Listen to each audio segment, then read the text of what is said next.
Best friend's ultimate betrayal. I always thought betrayal from a stranger hurts, but betrayal from someone you'd practically call family?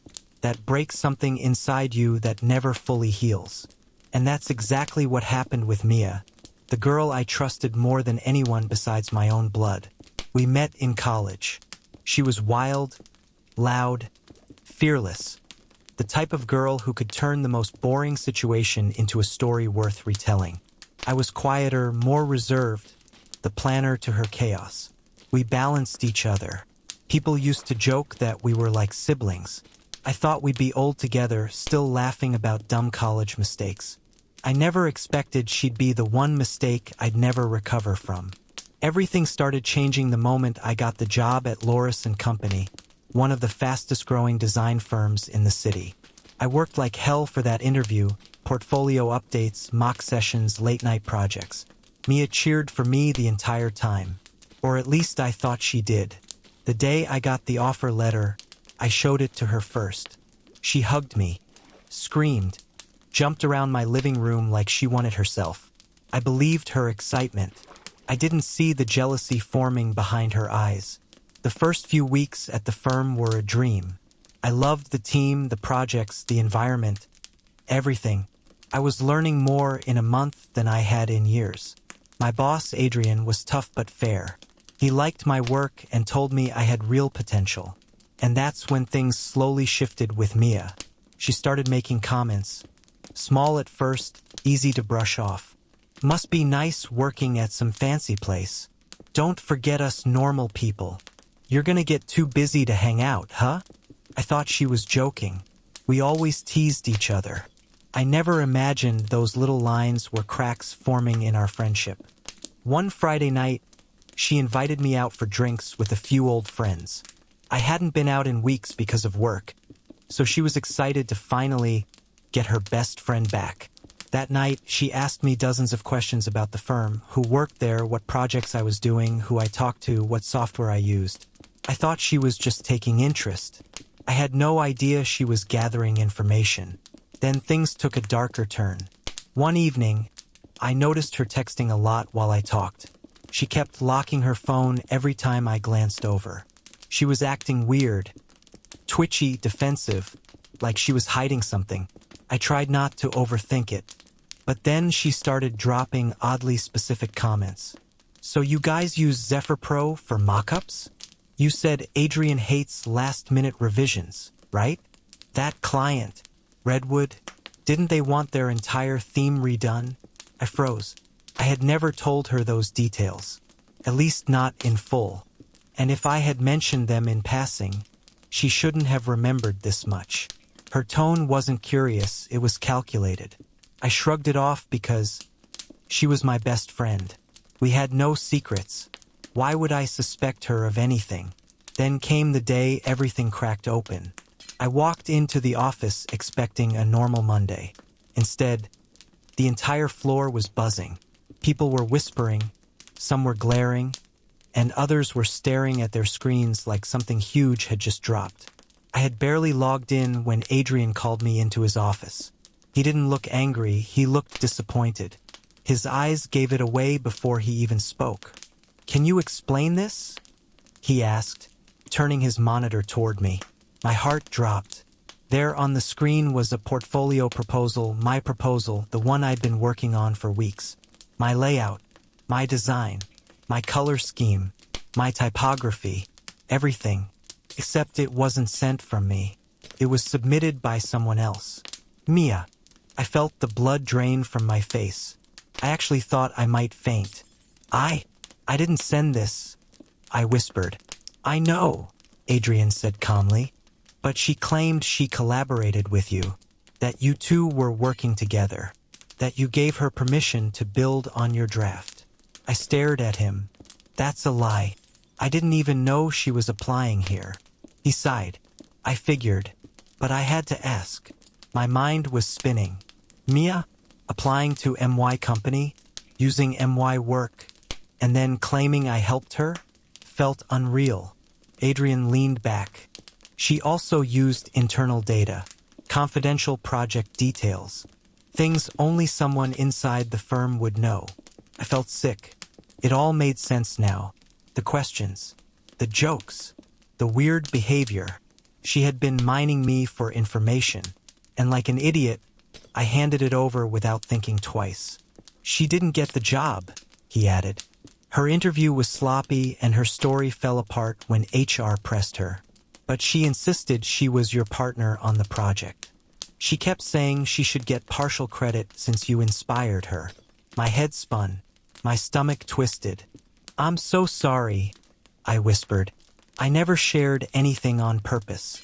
I would never break confidentiality. I swear. I know, he said. Your work speaks for itself. That's why I'm trusting you. But I need you to be careful. I nodded, tears stinging my eyes. When I left his office, I locked myself in a bathroom stall and cried silently until my chest hurt. I'd never felt this betrayed, this stupid, this used. And then my phone buzzed. A text from Mia. Can we talk? Now, my hands trembled.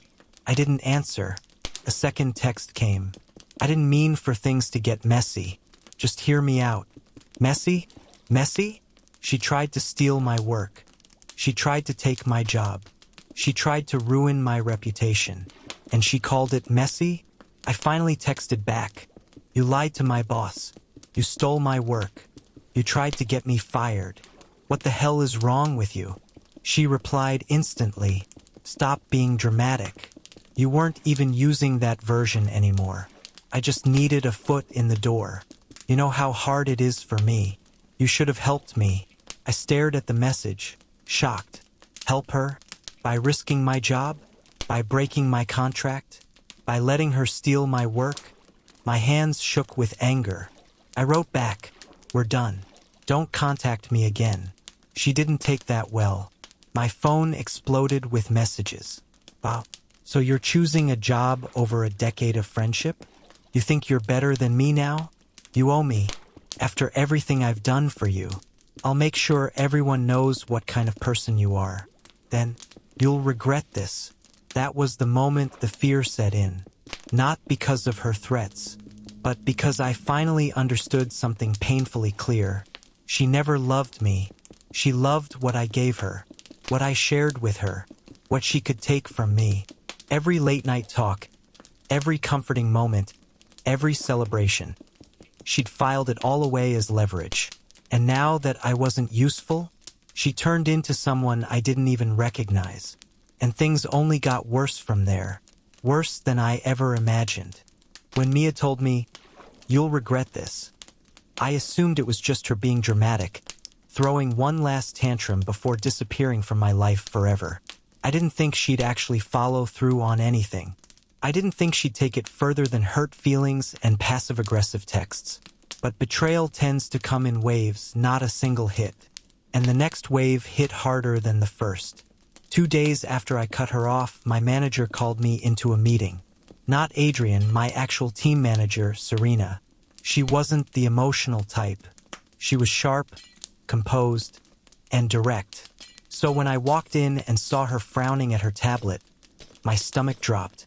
Sit, she said. She slid the tablet toward me. On the screen were screenshots of emails, long paragraphs accusing me of stealing work, sabotaging Mia's career, manipulating project data, and sharing confidential information. All signed under my name. My throat closed. These aren't mine. I didn't write any of this. I know, Serena said. But they were sent to HR from an anonymous backup account claiming to belong to you. Hier. She's framing me. Serena nodded. We suspected as much. But HR needs to be thorough. I felt my mouth go dry. So, what does this mean for me? We have to open an internal investigation, she said. You'll keep your position, but your access to certain projects is temporarily restricted until everything is cleared. Shame washed over me even though I'd done nothing wrong. The fear was worse. What if HR didn't believe me? What if they thought I really leaked files or manipulated designs? What if this ruined my career before it even started? Do you know who sent these? Serena asked softly. Ido, he whispered. My ex-best friend. She nodded once. Then I suggest you get ahead of this. That night, I sat in my apartment shaking, staring at my phone, wondering how the hell Mia could hate me enough to try to destroy my career. And deep down I knew I didn't just lose a friend. I'd made an enemy. I opened my messages. There she was, typing. Then the message popped up. You brought this on yourself. I threw my phone onto the couch and let out an angry sob. Why? Why was she like this? Why couldn't she just accept that what she did was wrong and leave me alone? But no, she needed to burn me down because in her mind, I deserved it for having something she didn't. I spent the next 3 days collecting proof, texts, voice messages, screenshots of her asking me about confidential projects, timestamps that matched her interview dates. Everything. I wrote a full timeline. I even contacted our college friend group asking if anyone had seen her behavior shift before this.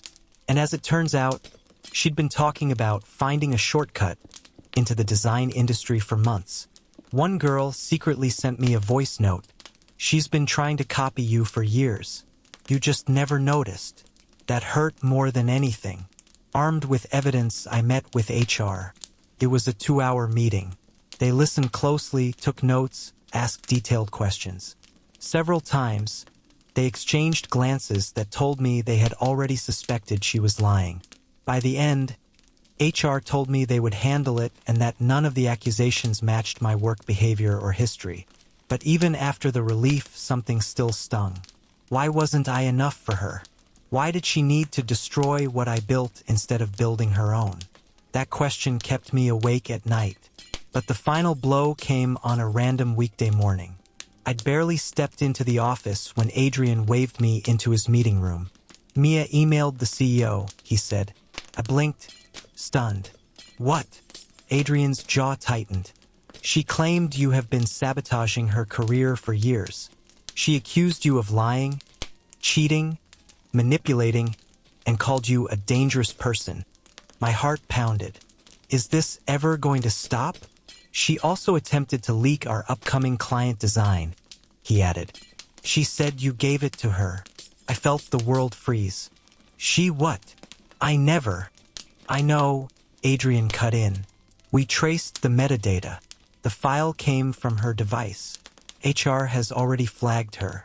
She'll likely face legal consequences if she continues. My body shook, not with fear, with anger. Pure, ro. Exhausted danger. Mia wasn't sabotaging me because she hated me. She was sabotaging me because she was jealous of me. Jealous of my work, my growth, my new life, and most of all, that I walked away. Walking away meant she lost control. And that's something she couldn't handle. That was the moment I realized I needed to end this once and for all. I blocked her everywhere. I locked down all my accounts. I set up 2-factor authentication. I warned my family and friends. I informed HR of every new threat. And for a while, it was quiet. Weeks passed. Work life improved. I was assigned to a major new project. And for the first time in a long time, I felt proud again. But the universe has a cruel sense of timing. On the night before the project presentation, a huge one, potentially career-changing, Mia showed up at my apartment. She pounded on my door, yelling my name, slurring her words. I peeked through the peephole. She was drunk. Her hair was a mess, her eyes wild. Mascara smeared down her cheeks like black rivers. She looked unhinged. "Open the door," she screamed. "You-O-W-E me." My heart hammered, but I stayed silent. "You ruined my life," she shrieked. "You think you're better than me. You're nothing without me. You hear me? Nothing." A neighbor peeked out of his door. She turned and screamed at him too until he went back inside. Then she started crying. Loud, heaving sobs. She slid down the door and sat on the ground outside my apartment like a broken child. "I didn't mean to hurt you," she sobbed. I just wanted what you had." For a moment, I almost opened the door. The guilt, the sadness, the history. It all tried pulling me in. But then I remembered everything she'd done. Everything she'd tried to destroy.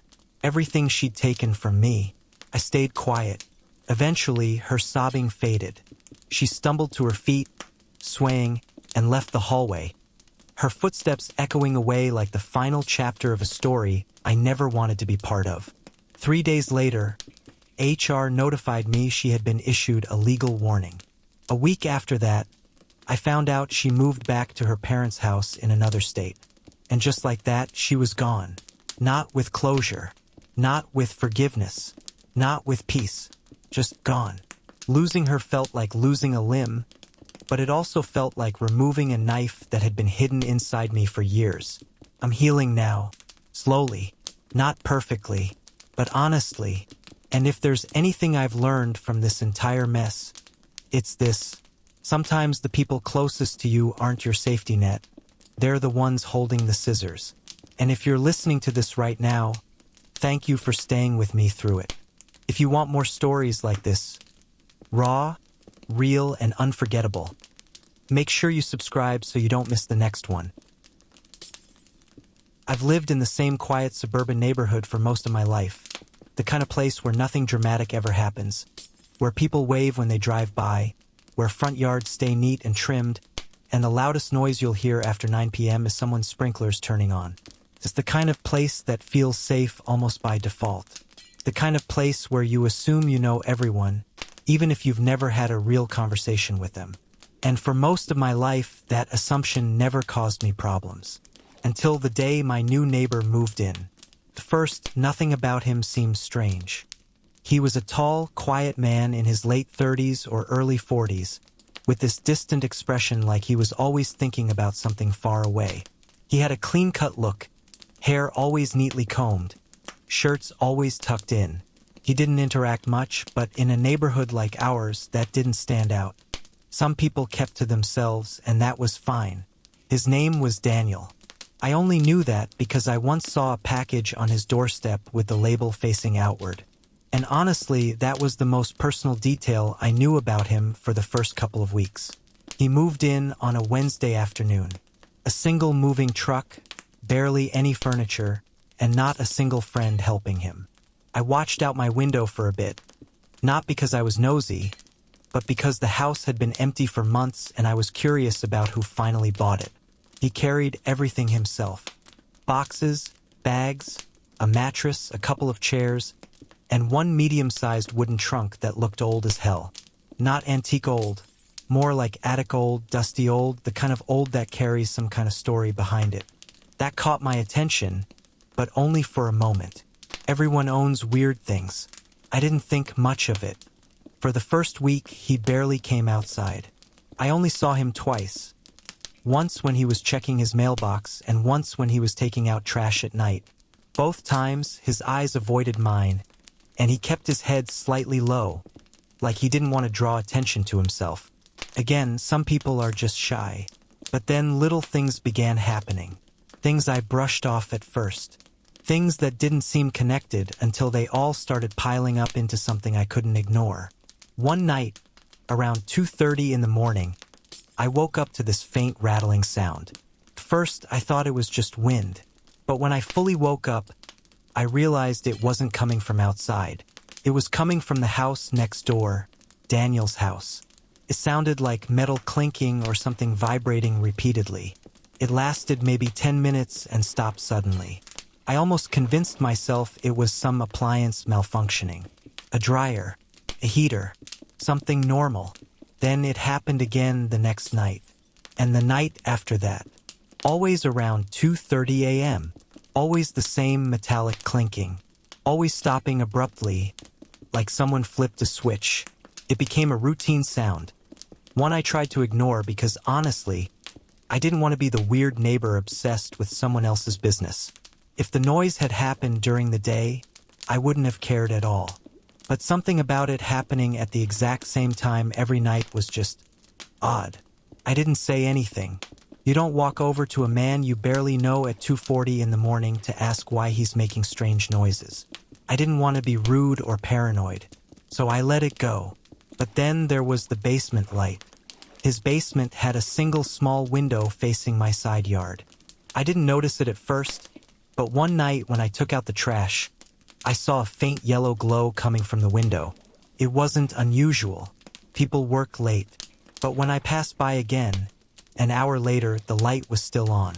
Then I woke up around 4 a.m., looked out my bedroom window, and realized the light hadn't gone off. The next night, same thing. For almost 2 weeks, that basement light stayed on every night until sunrise. And he never opened the curtains. Not once. Sometimes I'd catch a silhouette moving past the window. Slow movements like pacing, or bending over something, or maybe sorting through something. I kept telling myself it wasn't my business. He could be a night shift worker, an artist, a researcher, a person with insomnia. I created every normal explanation I could because I hated the feeling that something might be off. But then things escalated from strange to unsettling. One morning, I was leaving for work when I saw Daniel in his backyard. It was the first time I'd seen him outside in daylight since he moved in. He was kneeling near the fence, digging something. Not gardening, it didn't look like that. He was making these small holes evenly spaced, almost like he was measuring something. And he kept checking over his shoulder. Not casually. Not like most people glance around to stay aware of their surroundings. He was scanning, like he was making sure no one was watching him. I froze when his eyes passed over my direction, even though I was inside my car and he couldn't really see me clearly through the windshield. Something about the way he looked over his shoulder stuck with me. It wasn't normal. It wasn't the kind of look someone gives out of simple habit. It was cautious, nervous, paranoid. Later that night, I stood in my backyard pretending to fix something near the fence just to see what he'd been doing earlier. The ground on his side had fresh patches of dirt. About 6 of them. All small. All shallow.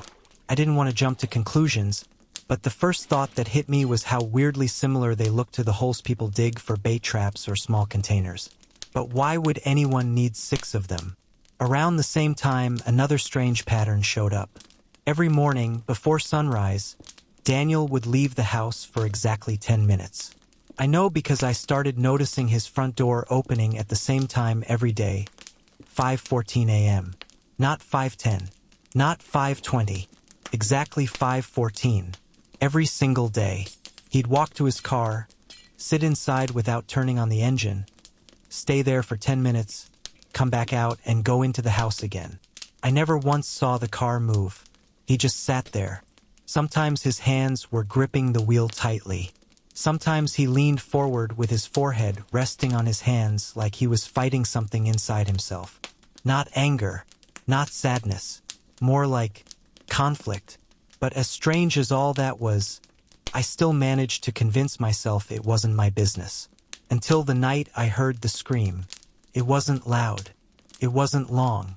But it was enough to pull me out of sleep instantly.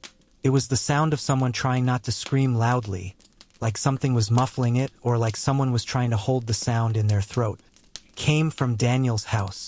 I shot up in bed, heart pounding, staring at the wall that separated our properties. I waited, thinking maybe I imagined it. But then I heard something else. A thud, a dragging noise, then silence. The kind of silence that takes up space, like you can feel it pressing against your ears. I grabbed my phone and stood at my window watching his house. No lights were on except that basement glow. Nothing moved. No doors opened. No shadows crossed. Eventually, the sounds stopped completely. I didn't call the police. And to this day, I still debate whether that was a mistake. The next morning, I watched Daniel walk outside like nothing happened. Calm, normal, carrying a small trash bag. He placed it gently in the bin and walked back inside. But when the sun hit his arm, I noticed a faint dark stain near his wrist. It wasn't dirt. It looked like a small smear of dried blood. My stomach dropped. I tried to rationalize it. I told myself he could have cut himself cooking, or while fixing something, or doing literally anything else. But the timing, the scream, the thud, it didn't feel random. I thought maybe it was an accident. Maybe he had hurt himself. Maybe someone visiting him had a medical issue. Maybe But that theory didn't last long, because 2 days later, I found something in my backyard. It was early morning, around 7 a.m. I walked outside to water the plants. When I approached the flower bed near the fence, something on the ground caught my eye. Something small. Something that didn't belong there. A key. A single metal key with a faded green plastic tag attached. No writing on it. Just a blank tag. At first, I assumed it must have been mine. But I didn't own anything with a green tag like that. Picked it up, and my heart froze. The underside of the key was covered in dirt. Not my soil. His soil. The same fine, reddish dirt from the digging spots I'd seen in his yard. For the next few minutes, I just stared at the key, trying to figure out how the hell it ended up in my backyard, and why it looked freshly buried, and what it belonged to. It didn't look like a house key. It was too small, more like a drawer key, or a cabinet key, or a lockbox key. And when I lifted it under the light, I noticed something else. Tiny scratch marks along the sides, like someone had tried forcing it into a lock repeatedly, or like it had been pulled out quickly, scraping against metal. I felt this cold, creeping unease crawl up my spine. And then, right as I was standing there holding the key, I heard something. A voice. Soft. Calm. Too calm. "You dropped something?" I froze before slowly turning around. Daniel was standing at the fence, arms resting casually over the top, watching me. His face was blank, expressionless, but his eyes weren't blank. They were sharp, focused, like he already knew exactly what I was holding, like he was waiting to see what I'd do with it. My throat went dry. No, I think this must have. "You shouldn't pick up things that aren't yours," he said. His tone wasn't threatening. It was worse. It was emotionless. Then he smiled. A tiny smile. A smile that didn't reach his eyes. And I swear something inside me screamed that I needed to get away from him. I put the key in my pocket slowly, trying not to make it obvious. He watched. He noticed anyway. That small smile grew just a little, like he found something amusing about my nervousness. Then he said, "Some things should stay buried." He didn't wait for me to respond. He turned and walked back toward his house, leaving me alone with a key that suddenly felt heavier than anything I'd ever held. That night, I couldn't sleep. I kept thinking about the holes, the basement light, the metallic sounds, the scream, the blood on his wrist, the key buried in soil, the way he said those words. Some things should stay buried. The next morning, I made a decision. A stupid one, a reckless one, but one I couldn't stop myself from making. I was going to find out what the key unlocked, even if it was the worst mistake of my life. I didn't leave the house the entire next day, not because I was scared he'd come knocking, though that fear sat heavy in the back of my mind, but because I couldn't stop staring at the key on my kitchen table. It sat there like it was waiting for me to make a decision. Small, dirty, silent, but after what Daniel said, it didn't feel like just a key anymore. Felt like a warning, or maybe a message. I replayed his voice over and over. Some things should stay buried. He said it like he wasn't talking about objects, like he meant something bigger, something darker. By noon, I had convinced myself the key belonged to whatever was in that old wooden trunk he moved in with, the one thing that looked out of place the day he arrived. The trunk had scratched wood, rusty metal edges, and those heavy old-style hinges that creaked when lifted. I remembered how he carried it into the house like it mattered more than anything else he owned. Maybe that's what the key was for. Maybe it wasn't. But I couldn't stop thinking about it. I paced around my kitchen for a while, telling myself that curiosity didn't justify risking anything. Telling myself I should forget about it, put the key away, focus on work, go back to living normally. But no matter how many times I tried to talk myself out of it, my mind went right back to the scream, the thud, the dragging sound, and the blood. I had to know. But I wasn't stupid enough to just walk into his house. There was no universe where that wouldn't get me killed if he was hiding something. So instead, I waited for nightfall. Around 11:30 p.m., all lights in his house went off except the basement, as usual. Same faint yellow glow. Same soft hum. I sat near my window watching, waiting for the one moment I knew would come. At 2:30 a.m., the metallic clinking started again, right on schedule. And I realized something. Every night, when the noise started, he never left the basement. Never. That meant, for a short amount of time, the rest of the house was completely empty. I don't know what possessed me to move, but my legs carried me before I fully processed my decision. I put on dark clothes, black hoodie, black pants, gloves. I tucked the key into my pocket and stepped into my yard quietly, heart pounding so hard I could feel it in my throat. The night was silent, too silent, not even crickets, like the whole neighborhood was holding its breath. I slipped through the small gap between our fences, a gap I only found because I had looked earlier while pretending to fix a loose board. It led straight into the back corner of his yard. His grass felt slightly damp under my shoes. The holes he'd dug were still there. The dirt mounds looked fresh, like he'd added more recently. I didn't dare get close to them. I went straight for the house. The back door was locked, obviously, but the door wasn't my goal. The windows were. Daniel always kept the blinds down. But the window next to the kitchen had old frames, the kind that didn't close cleanly. I tested the bottom edge gently. It lifted, barely, maybe half an inch, but enough. I took one slow breath and pushed it a little higher, just enough to slip my fingers underneath. The wood creaked softly. I froze, listened. Nothing changed. The metallic clinking continued, steady and rhythmic, like he was hitting something in a pattern. I raised the window another inch. Another. Finally, it was enough to slip inside. I stepped into his kitchen and landed quietly on the tile. The house smelled like old wood and something faintly metallic, like tools or machinery. I didn't use a flashlight. I let my eyes adjust to the darkness. There was barely enough streetlight leaking through the blinds to see shapes. I moved slowly, listening to the basement noise and using it as a guide. As long as it continued, he was downstairs. As long as he was downstairs, I had time.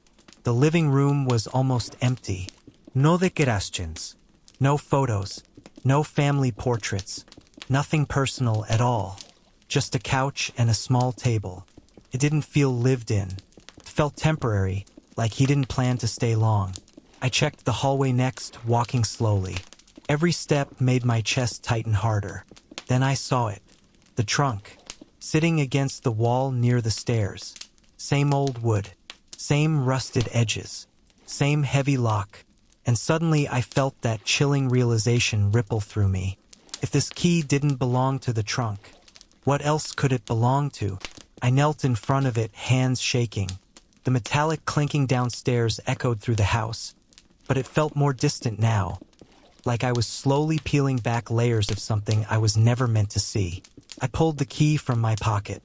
The metal felt cold, too cold. My breath trembled as I lined it up with the lock. It fit, not loosely, not forced, perfectly. I turned it. The lock clicked open. My heart stopped for half a second. I didn't open the trunk right away. Something inside me screamed not to. Something deep, instinctual, like a warning. But I needed to know. I couldn't walk away now. I lifted the lid slowly. Creaked louder than anything else in the entire house. Loud enough that I panicked and almost slammed it shut. But the basement noise continued unchanged. Inside the trunk were stacks of papers. Dozens of them.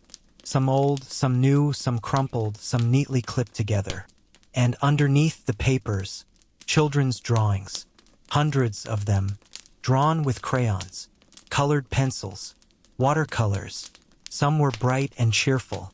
Others were dark and messy. Some looked like random scribbles. Others showed houses, trees, stick figures. Some had words written on them in shaky handwriting. But one drawing stood out. It was folded carefully and placed on top of the stack, as if it mattered more than the others. Picture of a house. Not just any house. My house.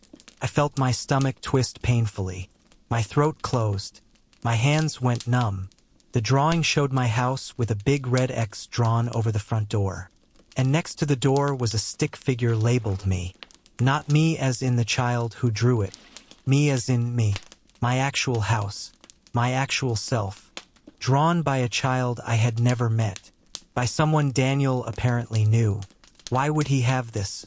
Where did it come from? Then I noticed something else. Several of the drawings had dates written in the bottom corners. Dates from years ago. Some from months ago. Some from weeks ago. The most recent one, for days ago. For days. This wasn't old stuff he collected randomly. This wasn't trash. This wasn't something he found at a garage sale. These drawings were active, current, and he kept them hidden. A noise from the basement grew louder suddenly. A metallic scrape and then a dull thud. My chest tightened. He had stopped the repetitive clinking. That meant one of two things. Either he was switching tools, or he was coming upstairs. I shoved the drawing back into the trunk and lowered the lid slowly, quietly, locking it again even though my hands were shaking violently. I put the key back in my pocket, forcing myself to breathe steadily. I turned toward the kitchen window, my only exit point, but before I could take a step, I heard footsteps on the basement stairs. Slow, heavy, deliberate. My pulse roared in my ears. I moved cautiously around the corner of the hallway, staying out of sight while his footsteps grew closer. I made it to the kitchen just as the basement door creaked open. I lifted the window, felt louder now. Everything felt louder. His footsteps entered the living room. I slipped one leg through the window, then the other. My hoodie snagged on something and I panicked, yanking myself free as quietly as possible. I dropped into the yard and pressed myself flat against the wall of his house. I waited, held my breath. Inside, I heard him walk around for a moment. Not fast, not frantic, calm, steady. He moved toward the trunk, and I felt the blood drain from my face. If he opened it, if he noticed anything moved, but after a long, tense silence, nothing happened. Then I heard him walk away, back toward the basement. The door creaked again, closed, locked. The metallic clinking started back up. I ran. I sprinted across my yard and into my house, locking the doors, double locking the windows, pulling the curtains, turning off every light, and collapsing onto my couch in a shaking heap. I didn't sleep, couldn't. I sat there replaying everything, over and over, trying to make sense of it. But nothing made sense. Why did he have those drawings? Why mine? Who drew them? What was in the basement? By sunrise, my fear turned into something else. Resolve. If the trunk held that much, what the hell was he doing in the basement? I needed proof. Real proof. Something I could take to the police. The next night, I wasn't going into his house. That was suicide. I needed distance. Safety. A way to see without being seen. So I went online and bought a tiny wireless inspection camera. One with a long flexible cable. One that could peek into small spaces. When it arrived the next morning, my hands shook as I opened the package.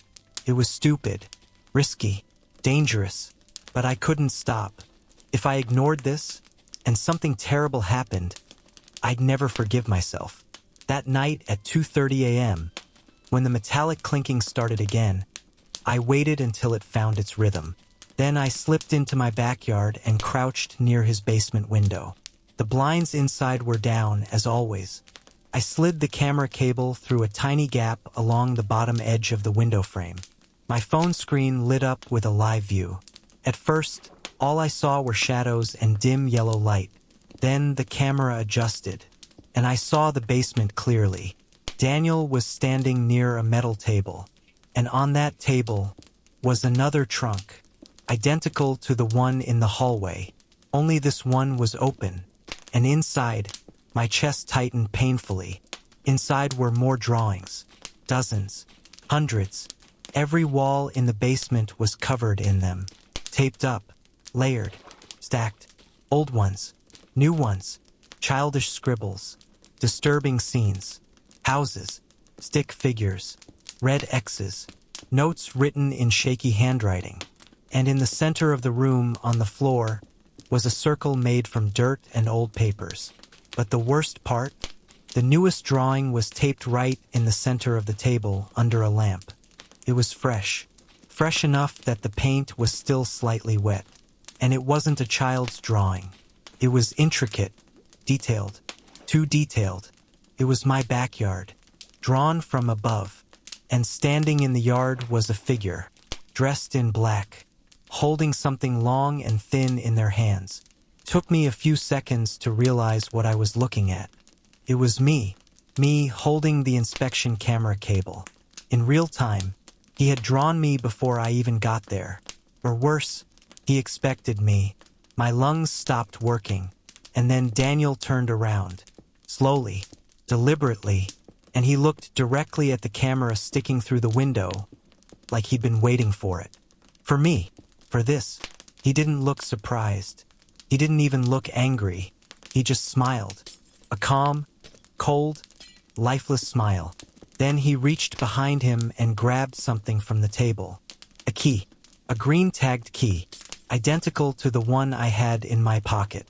He held it up between two fingers, tilted his head, and said quietly with a voice so soft it felt wrong, "I told you not to pick things up." I yanked the camera out and ran. I didn't care how loud I was. I didn't care if he heard me. I ran inside, locked every door, every window, turned off every light, grabbed my phone, and dialed the police. They came within minutes, checked his house, searched the basement, and found nothing. No drawings, no circle, no trunk, no evidence, nothing at all. Just an empty, spotless basement. Daniel stood calmly outside talking to the officers, hands in his pockets, acting confused, polite, helpful. He even offered them coffee. They found me overly anxious but unharmed. And before they left, he looked at me with that same cold smile and said, "Must have been a nightmare. These quiet neighborhoods. They can play tricks on people." I moved out the next morning. I didn't sleep. I didn't pack properly. I just ran. And the worst part? The key I had disappeared. I know I left it on my nightstand before calling the police. But when I woke up an hour later, it was gone, taken, or reclaimed. Sometimes I think about the drawings, about the trunk, about the faint scream, about the fact that the police found nothing, about the fact that he knew I would come. And some nights, when everything is quiet, I swear I can hear faint metallic clinking far off in the distance, like he's still out there, still digging, still watching, still waiting. If you listened all the way through, thank you. And if you want more stories like this, make sure you subscribe so you never miss the next one.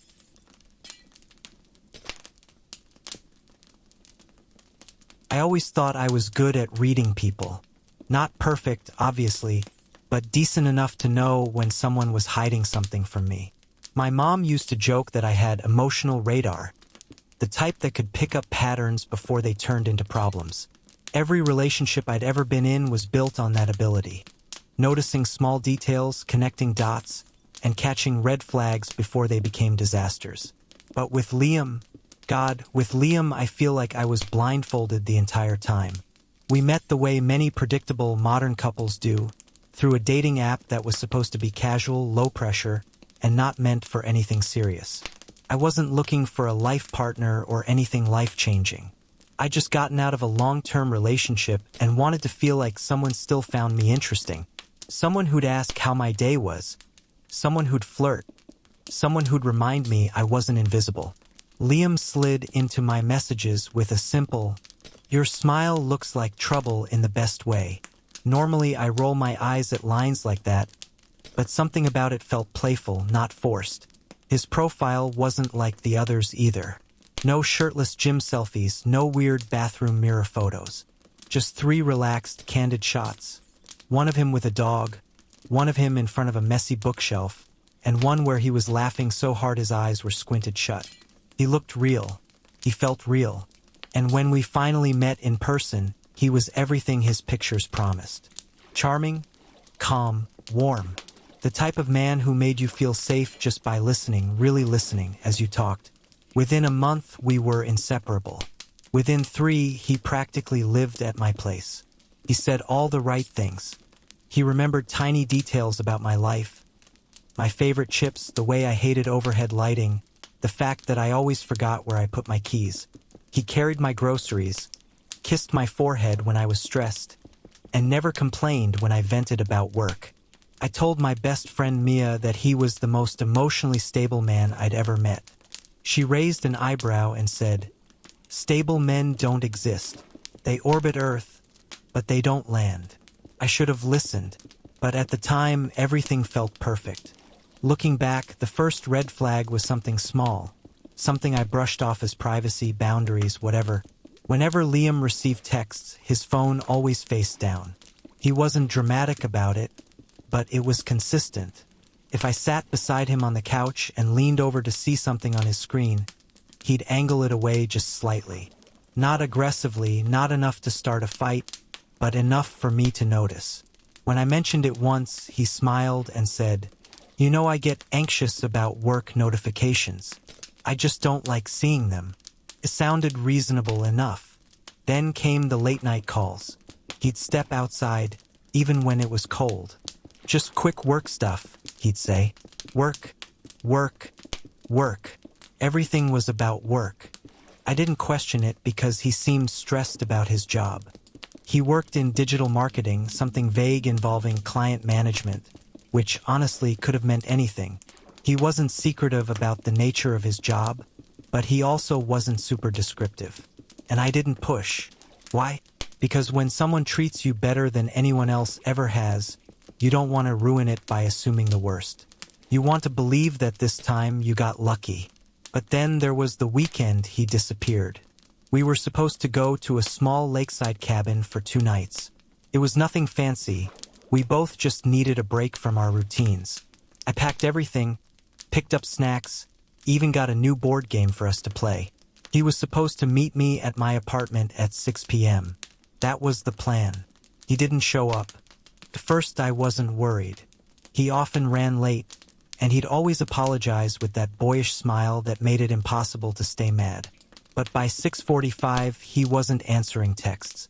By 7:30, he wasn't answering calls. By 8:30, I was pacing around my living room, trying not to spiral. At 10:12 p.m., he finally replied with a short message. Something came up. "I'm sorry. I'll explain later." And then nothing. Not another text. Not another call. Not even a good night. The next morning, he showed up at my door looking exhausted. Like he hadn't slept. His hair was messy. His shirt wrinkled. And his face had this strange, hollow tension I'd never seen before. I asked him what happened. He hugged me. Tight. Almost too tight. And whispered, "Please don't be mad." But when he pulled back, his explanation was weak. Pathetic, even. He said he had a work emergency. He said he couldn't talk about it. He said it won't happen again. Something inside me shifted that day. I felt it. This weird coldness sliding in, telling me something was wrong. Something wasn't adding up. But I swallowed my doubts. Because I loved him. God help me. I loved him so much it hurt. Of course I didn't know it then.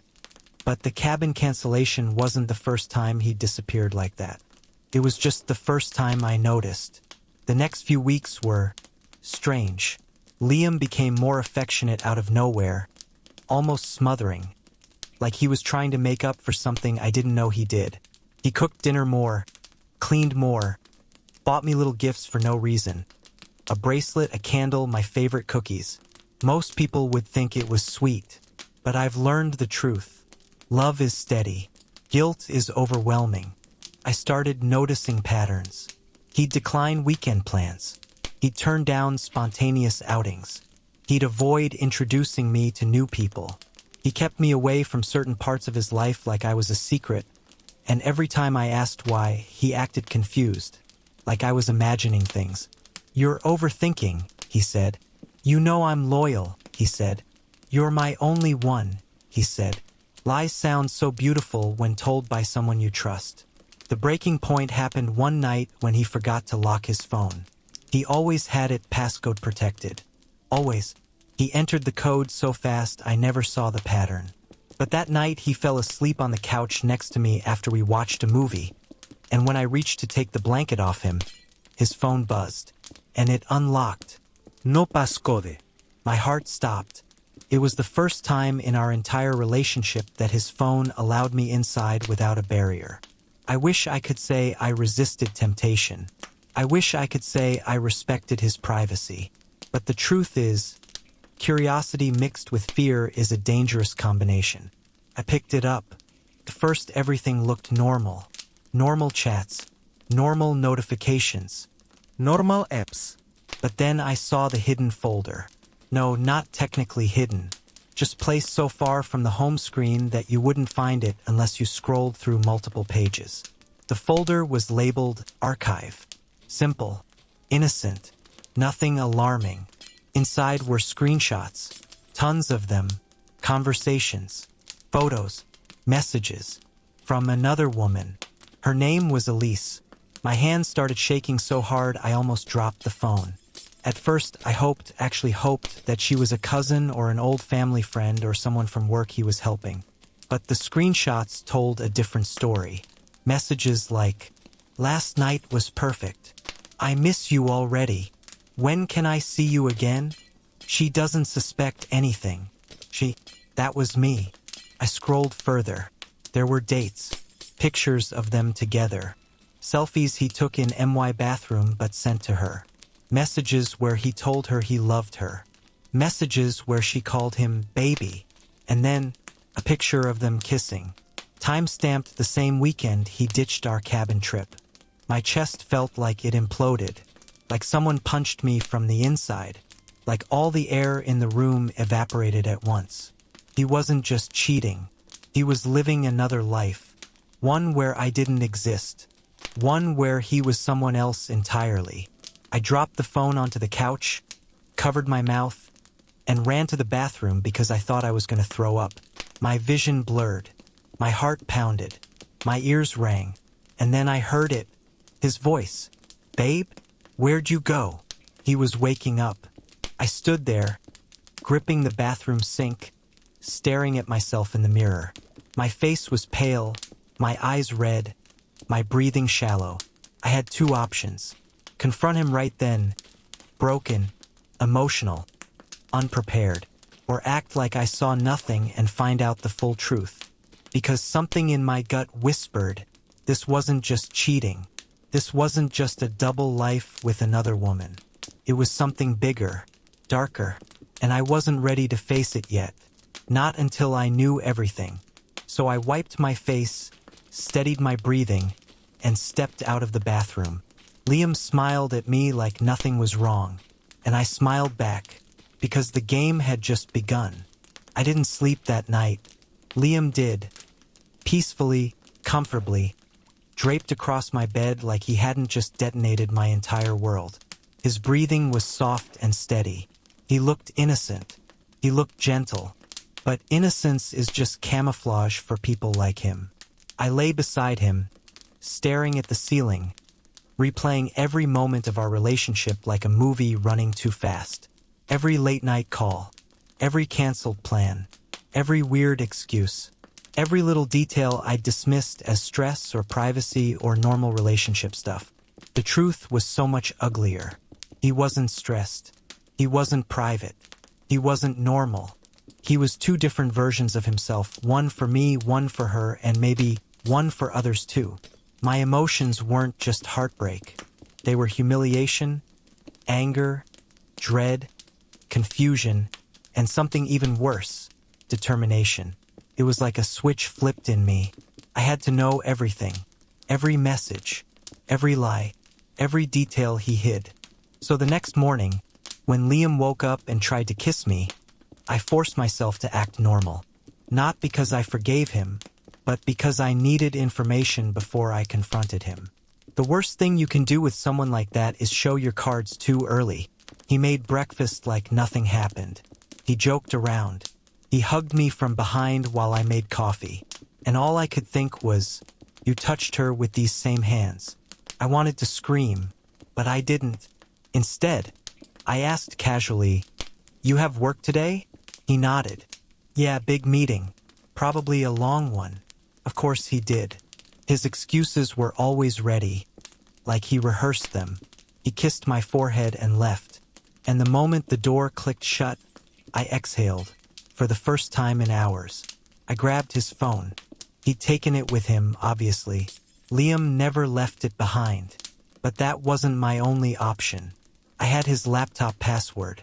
He'd given it to me months ago so I could print something for work. He must have forgotten he gave it to me, which was a miracle because usually he was careful. I opened the laptop and my stomach tightened. No passwords on the browser. No subbed logins. No visible apps connected to anything. No emails that looked suspicious. He wasn't stupid. He covered his tracks well. Too well. Until I opened the recycle bin. Inside were files he had deleted. Screenshots. Old messages. An entire archived folder labeled Client Notes. It wasn't Client Notes. It was conversations with Elise.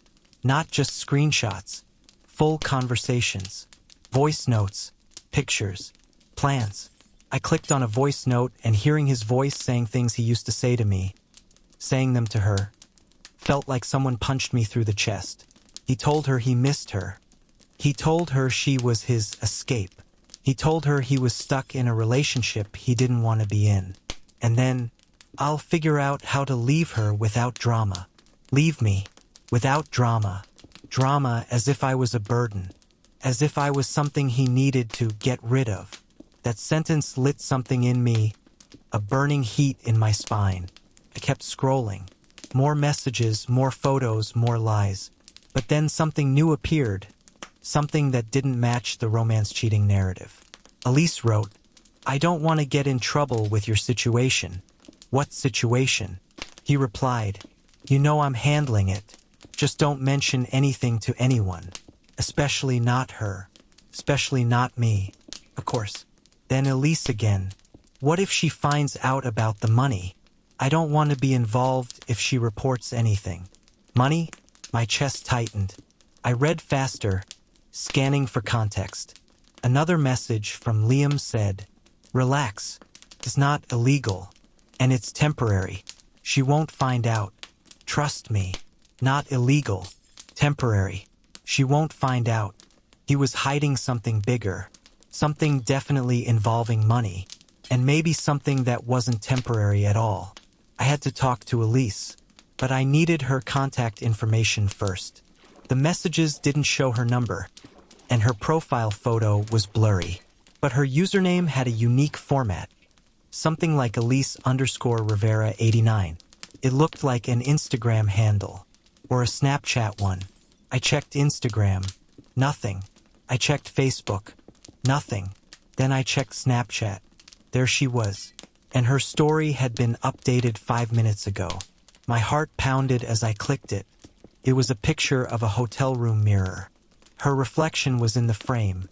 A woman with long dark hair, wearing a fitted sweater and jeans.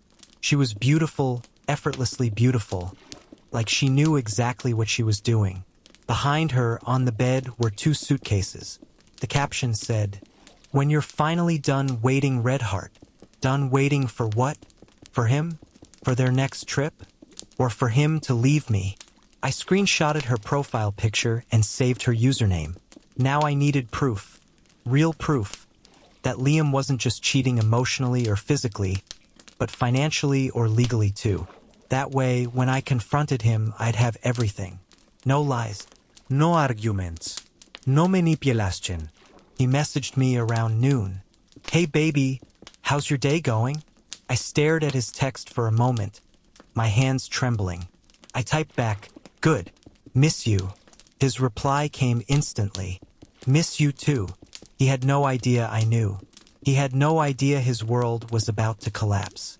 Later that afternoon, I went to Mia's place because I needed someone who wouldn't judge me for digging deeper. She hugged me the second she saw my face. What happened? I handed her the laptop with the screenshots. She read in silence. Her expression changed from shock to anger to disbelief. That motherfucker. How long? At least 4 months. You're kidding. I shook my head. And there's something about money. She froze. What kind of money? Like he's using you? Stealing? What? I don't know. But Elise mentioned it. Mia put her hair up like she was about to go to war. Okay, we're doing this smart. No impulsive stuff. We spent hours scrolling through everything, organizing screenshots, recording timestamps, backing up files onto a USB, and piecing together a timeline. That's when we found it. Something that made everything click. A bank transaction screenshot. A large one. Sent from Liam to Elise.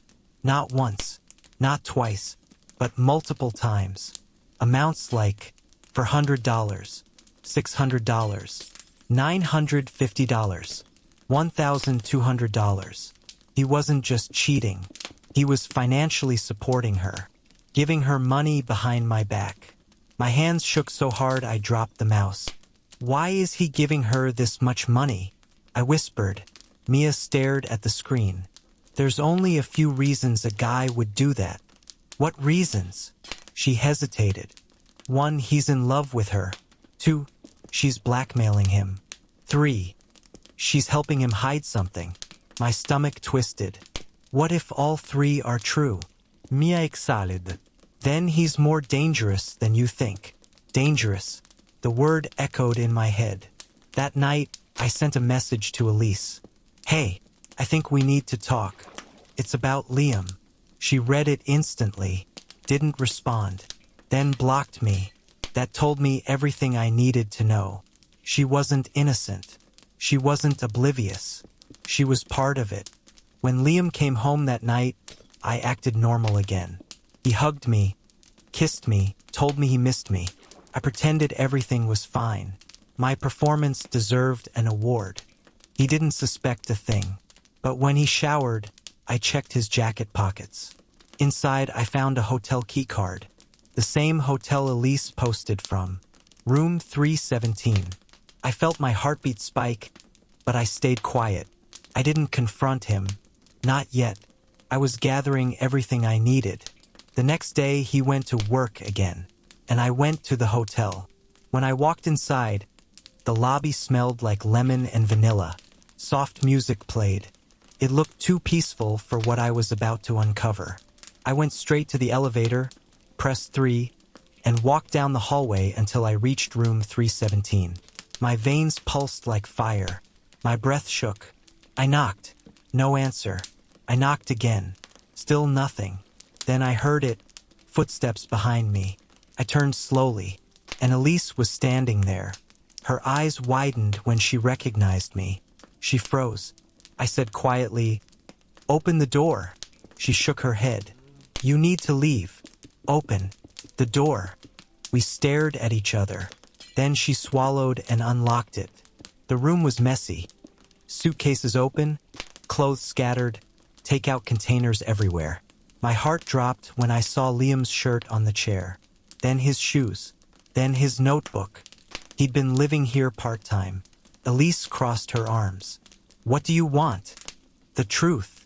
She exhaled, grabbed a makeup bag, and sat on the edge of the bed like she was preparing for a confession. "You already know, don't you?" "Not enough," I said. "Tell me about the money." She flinched. "Liam didn't tell you because he knew you'd freak out. He's in trouble financially. He owes someone money. I was helping him hide it." "Hide it from who?" "His job. And from you." Everything in me tensed. "What does he owe for?" She hesitated. Then, "He stole from his company." My heart stopped. "He what?" "He took money. Thousands. More than once. He needed someone to help him transfer it so it wouldn't trace back to him. I was just his accomplice." She looked down. "I didn't mean for it to get this big. So he used me." She nodded slowly. He used both of us. My knees felt weak. I grabbed the edge of the dresser so I wouldn't fall. I whispered, "Where is he now?" She didn't answer. That's when the door behind us opened, and Liam walked in. His face went white when he saw me in the room. "Baby," he started, but I stepped back. "Don't call me that." His eyes darted between us, calculating, trying to figure out what I knew. "You shouldn't be here," he said. No, irraplia. "You shouldn't be here." He reached for me, but I moved away. His jaw tightened. "Let me explain." "There's nothing left to explain." He tried again. "I did it for us." "No," I said. "You did it for yourself." His face twisted, desperation mixing with anger. "You don't understand how stressed I was. Elise told me everything." He shot her a glare. She looked away. That's when I stepped out of the room, pulled the USB out of my pocket, and held it up. "This has everything," I said. "Every message, every transaction, every lie." Liam lunged forward, panic flashing across his face. But I stepped back and whispered, "Take one more step and I swear I'll send this to your boss before you even touch me." He froze. I saw fear in his eyes for the first time. Real fear. "Good. You used me," I said quietly. "You lied to me. You stole from your company. And you dragged another woman into it." He clenched his fists. "Please don't ruin my life." I met his eyes. "You already ruined mine." And then I walked away.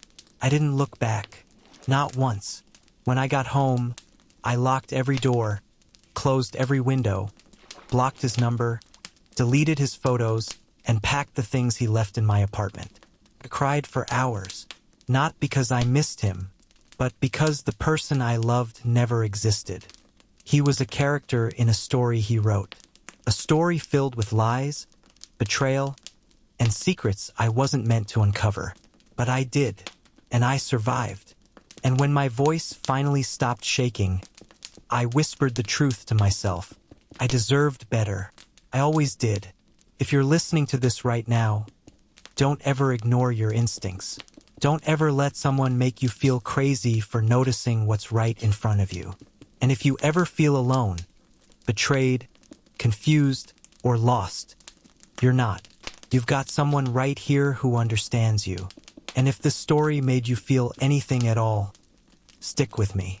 I tell stories so no one feels alone in their pain. It means more than you know if you stay with me for the next one.